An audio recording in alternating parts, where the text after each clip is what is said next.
একদিকে ৭ লাখ টাকার সংসার ভেঙে যাচ্ছে, অন্যদিকে কেউ সুখের সাগরে ভেসে ভেসে স্বর্ণের গয়না বানাচ্ছে। আর অন্যদিকে ২০৩ এর কি সুন্দর সংসার, নতুন নতুন বাসা চেঞ্জ করছে, নতুন নতুন ফার্নিচার কিনছে, ফুল ফ্যামিলি নিয়ে আরামসে তারা দিন কাটাচ্ছে। তাহলে কি বোঝা গেল, অল্পতেই ইউটিউবে ফেমাস হয়ে ইউটিউবের টাকা ইনকাম করে সেই টাকা দিয়ে বিয়ে করেছে, তাই বলে তাদের সংসারটা ভেঙে যাচ্ছে? এটাই কি তাহলে মূল কারণ? হ্যালো এভরিওয়ান, আসসালামু আলাইকুম, ওয়েলকাম টু আকি ব্লগ। আশা করছি আপনারা সবাই অনেক ভালো আছেন। ভিডিও শুরুতে যা যা শুনলেন সেই সব কিছু নিয়ে আজকে কথা হবে আপনাদের সামনে। আমি আপনাদের সামনে খাবো আর এই বিষয়গুলো নিয়ে একটু গল্প করব। প্রথমে বলি ৭ লাখ টাকার বিয়ের গল্প। যে ৭ লাখ টাকার বিয়ের গল্প নিয়ে এতক্ষণ কথা বললাম, বিয়ে নিয়ে কথা বললাম, সেই বিয়ে ভাঙার বিষয়টা এটা কিন্তু আমরা কেউই জানি না এখন পর্যন্ত কি হয়েছে বা কি হতে চলেছে। তবে এটুকু জানি তাদের মধ্যে বিশাল বড় আকারের একটা সমস্যা সৃষ্টি হয়েছে, যেটা ব্লাস্ট হবে আরও ২-১ দিন পর। যখন শারমিন ভিডিও দিবে তখন ওরা নিশ্চয়ই কেউ চুপ থাকার মতো না, আর চুপ থাকবেও না, যেহেতু শারমিনের হাজব্যান্ড এটা নিয়ে মুখ খুলেছে আর সে অজস্র ভিউ কামিয়ে এনেছে। আর সেখানে বসে শারমিনের ভাই, শারমিন ওরা চুপ, এটা তো আসলে কোনোভাবেই মানা যায় না। এটা তারা বোম ব্লাস্ট করবে একরকম। তো সেই বোম ব্লাস্টটা কী হয় সেটা দেখতে হলে তো অবশ্যই আমার চ্যানেলে চোখ রাখতে হবে। আর সেটার জন্য অবশ্যই আমার চ্যানেলটা সাবস্ক্রাইব করবেন, আমার ভিডিওগুলো লাইক কমেন্ট শেয়ার করে সুন্দর একটা কমেন্ট করে যাবেন। তো যেটা বলছিলাম, শারমিনের হাজব্যান্ডের ভিডিওগুলো যারা দেখেন বা শারমিনের ভিডিওগুলো যারা দেখেন তারা জানবেন ওদের মধ্যে কিছু একটা সমস্যা হয়েছে, যেটা নিয়ে ওদের ফ্যামিলির কেউ এখন পর্যন্ত মুখ খুলেনি। কিন্তু শারমিনের হাজব্যান্ড একটার পর একটা ভিডিও দিয়েই যাচ্ছে। উনি যেভাবে প্রত্যেকটা ভিডিওতে ঘটনার বর্ণনা দিল, সেই বর্ণনা অনুযায়ী যে ঘটনার শুরুটা যেভাবে হয়েছে, সেই শুরুটা যদি ধরা হয় তাহলে সেই জায়গা থেকে উনি কি করে পারে আত্মহত্যা করার জন্য, উনি কি করে যায় সুইসাইড করতে, উনি ঘুমের বড়ি খাইতে যায়, কি করে পারে, এটা আসলে এটার সাথে এটা একদমই যায় না। তো হাজব্যান্ড ওয়াইফের মধ্যে ঝামেলা হবে, এটা নর্মাল, এটা ছোট বড় যে কোনো রকমের ঝামেলা হইতে পারে। আর এগুলা প্রত্যেকটা ফ্যামিলিতে কম বেশি হয় ঝগড়াঝাটি। তবে কিছু কিছু জায়গায় একটু বড় হয়, কিছু কিছু জায়গায় ছোট হয়। তো সেই জায়গা থেকে শারমিন রাগ করছে, হয়তো অনেক বড় সিন ক্রিয়েট করছে, যেটাই হোক যাই করছে, কিন্তু সেই জায়গা থেকে শারমিনের হাজব্যান্ড এত বড় একটা অ্যাটম নিবে সেটা আসলে বিশ্বাসযোগ্য না। যদি সে নিয়ে থাকে এটার পিছনে অবশ্যই কোনো না কোনো কারণ আছে, একটু বড় ধরনের, আর সেটা ওনার নিজের কোনো ভুল হতে পারে। যাই হোক, জানি না কি হয়েছে বা কি হবে, তবে দোয়া করবো ওদের জন্য, ওদের সংসারটা যেন টিকে থাকে, ভালো থাকে। আর নর্মালি যেমন আগে ওদের ভিডিও দেখতাম বা দিত, সেরকম ভিডিও যেন ওরা দেয়, আমরা যেন দেখতে পারি। ওদের ভিডিও থেকে আমরা হয়তো অনেক কিছু শিখতে পারি না, তবে ওদের ভিডিওগুলো যে একদম ঘরোয়া পরিবেশে একটা মানুষ ঘরে যেভাবে থাকে সেভাবে, অনেকেই হয়তো এইভাবে ভিডিও বানায়, কিন্তু ওদের ক্ষেত্রে বিষয়টা অন্যরকম। ওদের মতো করে আমরা চাইলে ভিডিও বানাতে পারি না, বা বানালেও সেটা কেউ দেখে না। কিন্তু ওরা যেভাবেই ভিডিও দেখ না কেন, ওদের ভিডিওগুলো মানুষ দেখে, তাতেই বোঝা যায় ওদেরকে মানুষ আসলে অনেকটাই ভালোবাসে। তাদের এই ভালোবাসা আমরাও কিছুটা পেতে চাই, এজন্য তাদেরকে আমরাও ভালোবাসি, তাদের সঙ্গে আমরাও যোগাযোগ করতে চাই বা মাঝে মধ্যে হয়েও যায়। তো যাই হোক, সর্বশেষ একটা কথাই বলবো, যেন তাদের ভালো থাকে, তারা সবসময় তাদের সংসারটা টিকে যায়। আর যেটা বলছিলাম, অন্যদিকে গয়না বানাচ্ছে মিমের, আমি যেহেতু ওদের ভিডিওগুলো দেখি, মিমের ভিডিওতে যারা কমেন্ট করে, আমি সবার কমেন্টগুলোই পড়ি কম বেশি, ওদের সবার ভিডিও দেখি এবং ওদের কমেন্টগুলোও চেক করি। তো সেই জায়গা থেকে মিম হচ্ছে গতকাল একটা ভিডিও দেয় যেখানে মিম গয়না বানিয়েছে, কানের দুল হচ্ছে লকেট এরকম। তো সেখানে দেখলাম যে অনেকেই কমেন্ট করছে, এদিকে ননাসের বিয়ে ভেঙে যাচ্ছে আর তুমি সুখের দিন পার করছো, গয়না বানাচ্ছ, এগুলা নিয়ে। আসলে কারোর জন্য কিন্তু জীবন থেমে থাকে না, হ্যাঁ, কারোর জন্য কারো জীবন থেমে থাকে না, এটা যেমন সত্যি। বিপদ একবার আসলে সেই বিপদটাও কেটে যায়, এটাও কিন্তু সত্যি। এবার যত বড় বিপদই হোক, ওই বিপদও কিন্তু কেটে যায়।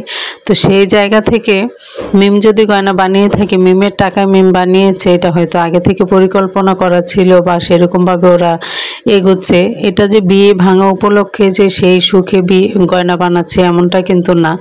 আমরা কেন একটু বেশি বেশি বুঝি এটাই বুঝি না, আমাদের সমস্যা অনেক বেশি, কারণ আমরা একটুতে অনেকটা বেশি বুঝে ফেলি এটা। তো যারা মিমকে দোষারোপ করছেন যে মিমের জন্য শারমিনের সংসার ভেঙে যাচ্ছে, এটা টোটালি ভুল। এখানে মিমের বাবুর কারোর কোনো হাত নেই। যদি বাবু কিছু বলে থাকে রাজের কথা মতো, বাবু যা বলছে সেইগুলা বলার জন্য অবশ্যই কোনো না কোনো কারণ আছে।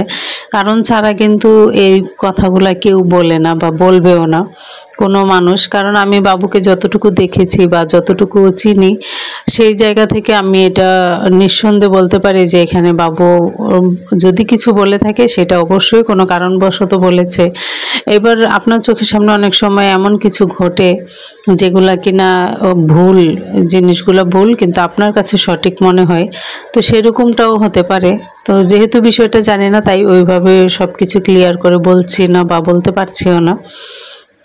তবে এটাই দোয়া করব যেন ওদের সংসার ভালো থাকে, ওরা ভাই বোন হাজব্যান্ড ওয়াইফ সবাই সবাইকে নিয়ে ভালো থাকে, ফুল ফ্যামিলিটাই যেন ভালো থাকে।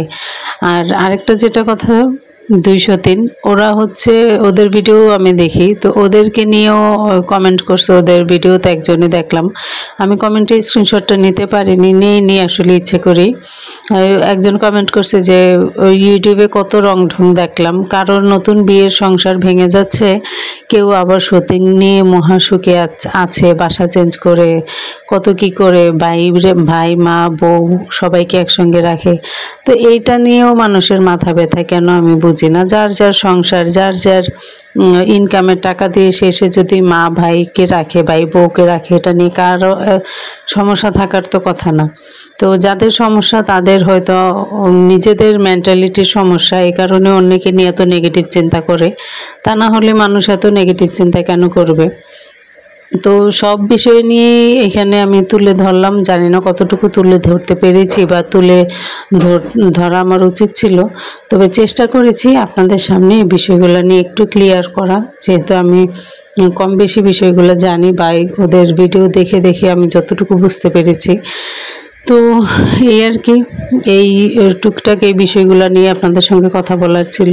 শারমিনের বিয়ে ভেঙে যাচ্ছে এটা নিয়ে অনেকেই খুশি, তবে এগুলা নিয়ে আমার আরও কথা বাকি আছে, বলবো অন্য কোনো ভিডিওতে। আজকের ভিডিওটাতে আর এত কিছু নাই বলি, কারণ এখানে আমি যতটুকু বলেছি আমার মনে হয় আজকের ভিডিওর জন্য এটাই যথেষ্ট। সব কথা যদি এক ভিডিওতেই বলে দিই তাহলে তো আর হলো না, কিছু কথা তো বাকিও রাখতে হবে অন্য কোনো ভিডিওতে বলার জন্য, অন্য কোনো ভিডিওতে আপনাদের সঙ্গে এটা নিয়ে গল্প করতে হবে।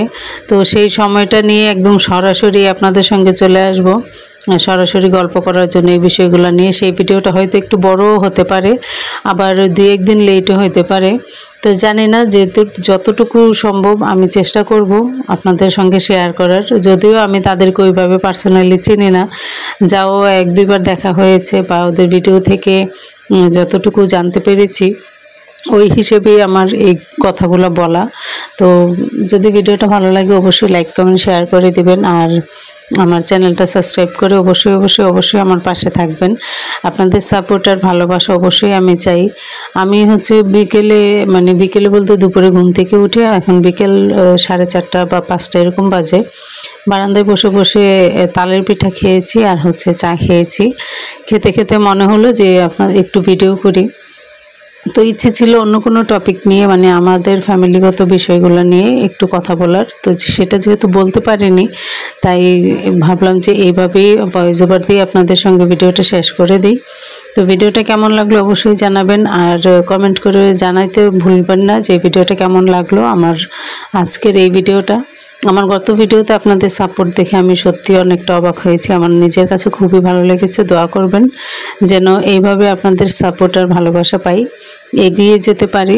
কারণ এতদিন কাজ করে, এতদিন বললে ভুল হবে, এত বছর কাজ করে আমার এটুকু অভিজ্ঞতা হয়েছে যে এখানে দর্শকের ভালোবাসা ছাড়া এগিয়ে যাওয়াটা কোনোভাবেই সম্ভব না।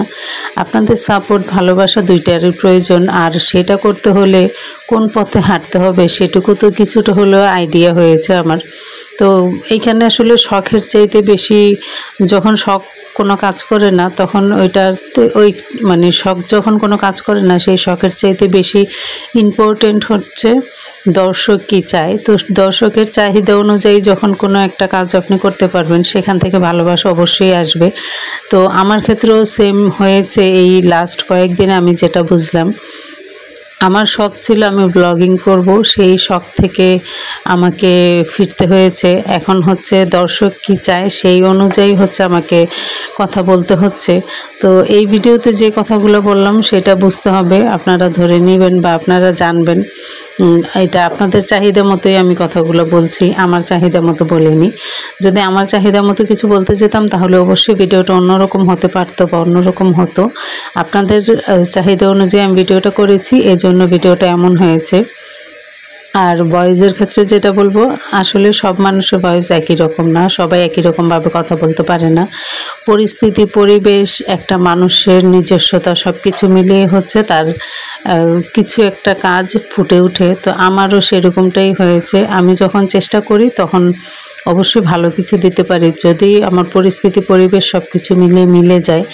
তো যখন না মিলে তখনই হচ্ছে সব কিছু মিলিয়ে একটু উল্টাপাল্টা হয়, তবে তারপরও শেয়ার করতে হয় কারণ আপনাদের ডিমান্ড থাকে। আর এটা যেহেতু ইউটিউবের রুলস যে প্রতিদিন এখানে কাজ করতে হবে, তো সেই জায়গা থেকে যেমনই হোক আমি কিছু একটা আপনাদের সঙ্গে শেয়ার করি।